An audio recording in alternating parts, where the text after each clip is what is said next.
Hi there. Today we'll be talking about what SharePoint is.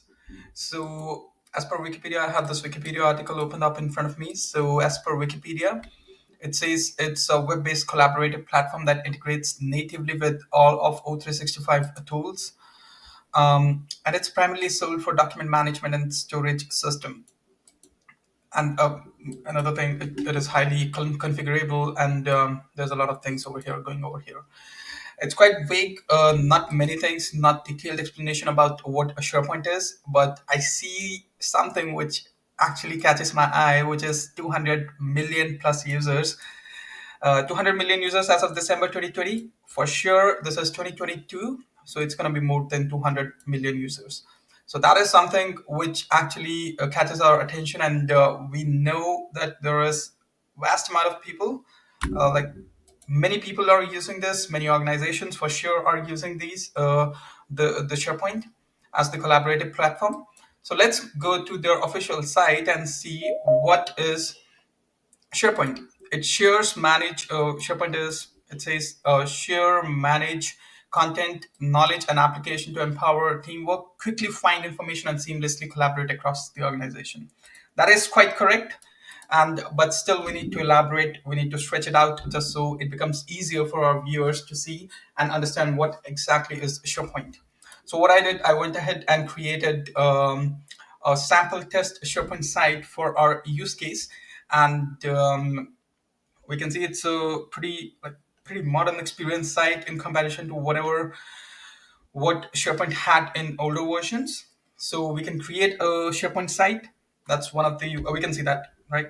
It's a test site which I created. So we can create modern sites. We can create team sites out of SharePoint. So ultimately, we can create a website out of SharePoint. So now we have this SharePoint site. The name is Test Site CC, and the question comes: what exactly SharePoint is? We have this SharePoint site. What all things we can do with this SharePoint site? So we can create these kind of like many sites as per, if let's say the business requirement is to create 100 sites, so we can create 100 sites out of SharePoint, and we can store our documents on each of those site collections.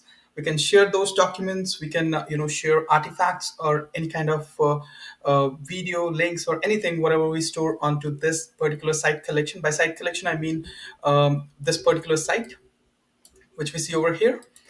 um, we can build like intranet sites. We can build we can this is primarily used for intranet sites, which means the internal sites, and we can actually take it outside as well, not just limiting ourselves to the internal sites, but in that case we'll have to enable the external sharing. That is something, those are the advanced topics which we'll be discussing later on. We have the document libraries to store documents. We have the lists to store. It's similar to an Excel file where we can store data in rows and columns. Everything will happen on this SharePoint site itself. But again, these are the features of this SharePoint site. So what all things can we do, or we can do with this SharePoint site? We can use this as a collaboration platform, and since this is part of the Office 365 tools, so it integrates really well with all the tools and tech stacks which falls under Office 365 hood. So we can collaborate, we can integrate it with entire Power Platform family, and there is a really cool feature about this, that if let's say you upload a document and 10 people are working on that document, so we can see who made change to which segment of the document, and we can look into the precisely. The thing is, we can do content control, which means we can do version control on a particular document or any single artifact, even the granular, the smallest piece of information which we have on this SharePoint site, and we can play around with permissions um, just so we can make it visible to just one person, two people, or maybe whatever the requirement is. So we can do that. We have this little search button over here, search tab over here, and it is the most advanced search tab which SharePoint has provided till date. So it will allow you to search anything under this site. So it suggests, you can see the name is over here, search this site, anything and everything below this site collection. So we can search it using this search tab, and there is an option to do insights, so we can see how is the how the usage is for this particular SharePoint site, and we can see which pages are actually being highly used, which documents are highly used. So there's a lot which can be done. So essentially, SharePoint is not just limited. It's not just a document storage or maybe a content like a CMS. We can do a lot more with SharePoint, and the more you have experience working on SharePoint or with SharePoint, the more you'll embrace the features and the functionalities which comes with it. So one final thing I'd like to highlight before we close this session. So one final thing is we can have the integration with, let's say, if you don't like this page, right? You can customize this page according to your needs, and it's not necessary that you have to use the out of the box solutions which are provided by SharePoint itself.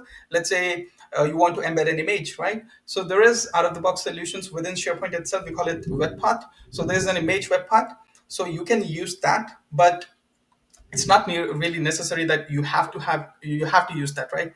So what you can do, you can build out your own web part, you can build out your own extensions.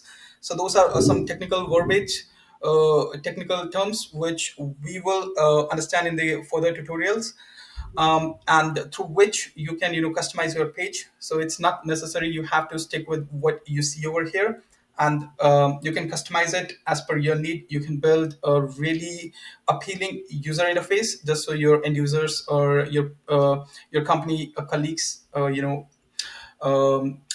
feel really modern to work with. That's it for today. Thank you everyone for watching it. Have a good day.